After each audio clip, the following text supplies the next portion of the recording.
If you guys have been following along with the channel, then you'll know that Kilmar Abrego Garcia's story is kind of something that has struck me to my core.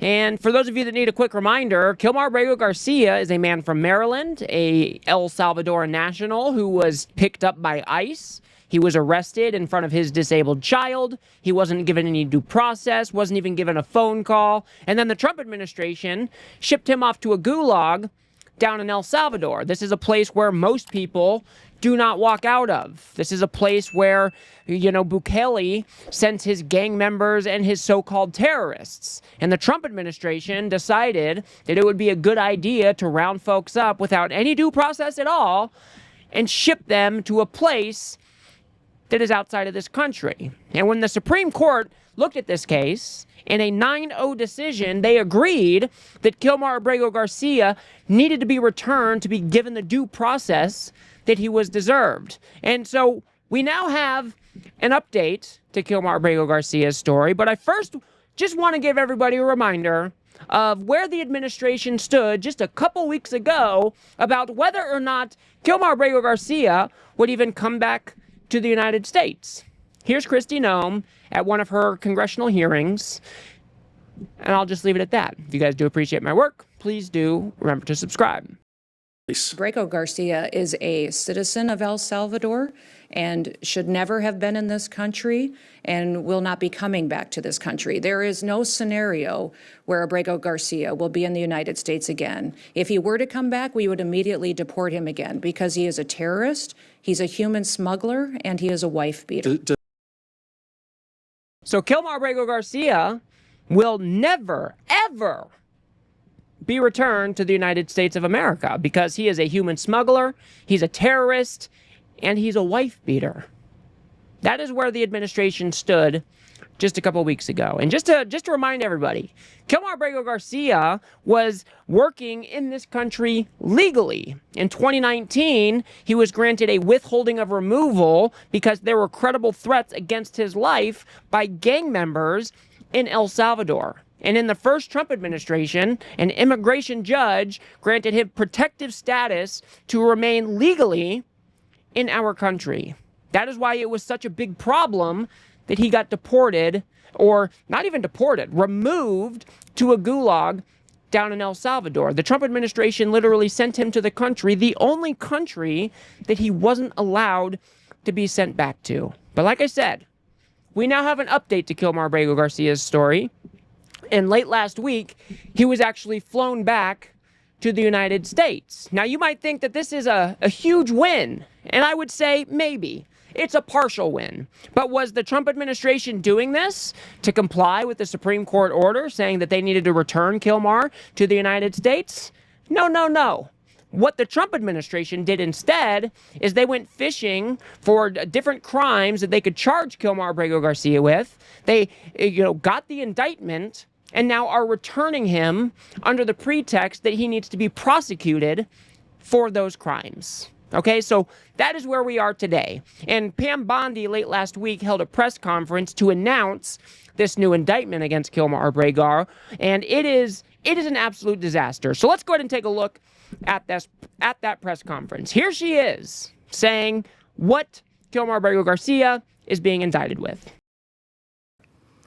The grand jury found that over the past 9 years, Abrego Garcia has played a significant role in an alien smuggling ring.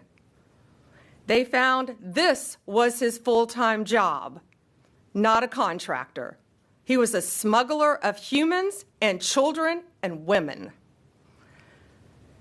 He made over 100 trips, the grand jury found, smuggling people throughout our country, MS-13 members, violent gang terrorist organization members throughout our country. Thousands of illegal aliens were smuggled. I'm not going to lie to you. There is something about Pam Bondi that I cannot stand. She's something else. But what she's saying here is that Kilmar Abrego Garcia, his full-time job was smuggling undocumented immigrants. And you also notice that she kind of said that there was MS-13 gang members, there was other criminal activity involved, but the only crime that he has been charged with is the, what do they call it, the alien smuggling, something along those terms, and then conspiracy to commit alien smuggling, okay? So they went fishing. This is all based on I think it's a 2022 traffic stop where he was pulled over with other people in the car who supposedly didn't have ID. They supposedly didn't have luggage. He wasn't arrested then. DHS didn't take him then, but they are now using that traffic stop to charge these crimes. Okay? So instead of just complying with the Supreme Court, instead of, giving in and saying, yeah, we made a mistake here, the Trump administration is now charging Kilmar Abrego with crimes just so they could save face. That is what this looks like to me. Now, I will say this looks like a politically motivated charging of these crimes. If he did it, then he should be held accountable. I just do not like the way that they got here. It all looks and smells quite gross to me. And we're just going to have to see how it plays out. But the thing I definitely want to show you is how, prosecutors, they're normally supposed to stick to what's in the indictment, right? You charge with crimes, you've got the attorney general. You charge somebody with a crime when you know or have very, very good evidence to think that you can prove those crimes. But that is not what Pam Bondi does, okay? Instead of just sticking to the indictment itself, instead of it sticking to the alien smuggling charges and the conspiracy to alien smuggling charges, listen to all of these other alleged crimes that Kilmar Abrego Garcia was supposedly involved in. The defendant abused undocumented alien females, according to co-conspirators who were under his control while transporting them throughout our country.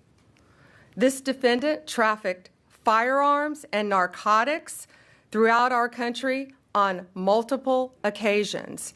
They were using vehicles, SUVs, with added seats in the back, floors that had been ripped out, guns, narcotics, children, women, MS-13 members. That is what the grand jury found. I want you guys to think of how insane this is. They're charging him with alien smuggling and conspiracy for alien smuggling, but instead of just sticking to those crimes that they got the indictment for, Pam Bondi is out there alleging that he's involved in narcotics trafficking, in gun trafficking, in human trafficking, in children trafficking. I mean, what are we doing here? This is the top cop who is now trying to muddy this guy's name, trying to slander Kilmar Abrego Garcia. I mean, they're going to be lucky if this doesn't cause a mistrial, because you've got the top law enforcement officer who is alleging that Kilmar Abrego Garcia did all of these other things, but they couldn't get an indictment for it. I mean, it is all so disgusting. It is antithetical to everybody is innocent until proven guilty. Pam Bondi is coming out and saying, we think he's guilty of this, and we don't even have charges or indictments for this, and this, but he was involved in that stuff too. Wild, wild stuff. And she doesn't stop there. She continues with a list of other criminal activity that the so-called co-conspirators alleged of Kilmar Abrego Garcia. A co-conspirator alleged that the defendant solicited nude photographs and videos of a minor. A co-conspirator also alleges the defendant played a role in the murder of a rival gang member's mother. These facts demonstrate Abrego Garcia is a danger to our community. A danger to our community. Now she's bringing up murder? She's bringing up pornography charges of a minor?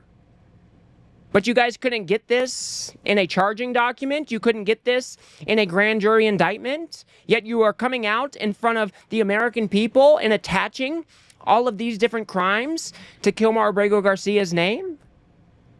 It is just so gross. It is not how we are supposed to be doing things here in the United States. Now, if Kilmar Abrego Garcia was involved in this alien smuggling, like the indictment alleges, then he should be held accountable for that. That is fine. That is all we were wanting for Kilmar Abrego Garcia in the first place. We wanted him to be given the due process that our system gives to every single person in our country. But instead of just doing that, they go out and fish for these other different crimes that he's committed, and now they're muddying his name with all of this other alleged activity that they couldn't even put in an indictment.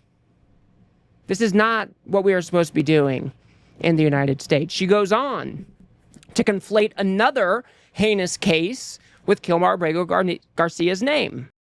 No, co-conspirators allege that, and we were clear to say that. He is charged with, it's not only very serious charges of alien smuggling. And again, there were children involved in that. You know, human trafficking, not only in our country, but in our world, is very, very real. It's very dangerous. And as you saw recently in Virginia, the arrest we made of the MS-13 member, unrelated to this, we learned at that press conference, that's where they bring young children into our country and they start grooming them at middle school age to become MS-13 full-fledged members, commit violent crimes throughout our country. It is highly organized. It is very dangerous. And they are living throughout our country, but no more, because they are being arrested, they are being prosecuted, and being convicted and deported when appropriate. I mean, what are we doing here, folks? Now you've got Pam Bondi talking about another person's crime, talking about human trafficking and how that person used young people and then would groom them into becoming MS-13 gang. I mean, that case has nothing to do with Kilmar Abrego Garcia. Why are you trying to conflate his charges with these other heinous charges? I mean, it is insane. You are basically saying Kilmar Abrego Garcia is guilty before he has had a chance to, refute these claims in court. So just think about what has actually happened here. The Trump administration rounded him up without any due process. They didn't even give him a phone call. Then they sent him off to a gulag down in El Salvador. And when the Supreme Court told him to bring him back because his due process rights were violated, you went out there searching for these other crimes, and you're out here toting, this is what American justice looks like. What, so we round people up first and put them in jail and then go searching for a crime later? Is that how things are supposed to be going down in the United States of America? I think not. That is not how our system is supposed to work. And you even have Donald Trump coming out here and slandering Abrego Garcia's name as well. He should have never had to be returned. I could see it either way. Bringing it back or not bringing it back, but by bringing it back, we show how bad he is. He's a bad guy. So you've got the president of the United States now saying that he shouldn't have even had to be returned. He's a bad dude. We shouldn't have had the need to do this. The most lawless president that our country's ever seen, ladies and gentlemen. This is Donald Trump's idea of justice. Round people up that you don't like without having any inkling of a crime committed. Send them off to a gulag where you disobey the Supreme Court, engage in more lawless behavior there, and then instead of returning him in good faith and giving him the due process that he was entitled to in the first place, you go out there and charge new crimes to his name so you have a way to save face to bring him back. And just so we're clear, one of the main attorneys in the Tennessee office where Kilmar Abrego Garcia's charges were filed, he resigned. So this whole thing just stinks. It doesn't look good. It looks very politically motivated. Time will tell whether the Trump administration has the goods on Kilmar Abrego Garcia. And if he did commit these crimes, then so be it. I don't like the way that they went fishing in this manner. But if he did, break the law, then he should be held accountable. But the way that they have gone about this is completely antithetical to our system of justice. It is disgusting. It's just, and it's embarrassing that this is how far we've devolved in such a little amount of time, because we have a president, a 34-time convicted felon, who is going around and just treating everybody like this, and it just makes my skin crawl that this is what is happening in the United States of America. So we will definitely keep an eye on this, guys. Kilmar Abrego Garcia is back in the United States. Like I said, he was charged out of Tennessee based on, I think it was a 2022 traffic stop. One of the attorneys resigned. Doesn't look good. Other people say that these charges aren't very serious. Some people say that these can be serious. It's all a huge mess. And this is the idea, or this is Donald Trump's idea of what justice in America is supposed to look like. So I will leave it there for now, guys. If you guys got anything out of this video, please do remember to smash that like button and subscribe. Maybe share with a friend or two. I'd very much appreciate that. We are trying to build something here on the left that adequately pushes back against the right-wing media ecosystem that just launders this fascist behavior for Donald Trump every single day. So if you do like what I do here, please do remember to smash that subscribe button. Of course, that is free. And if you guys want to see another Republican getting his face torn off at his very own town hall, go ahead and watch that video on the screen now. Those are always quite enjoyable to watch. Otherwise, I'll see you guys on the next one.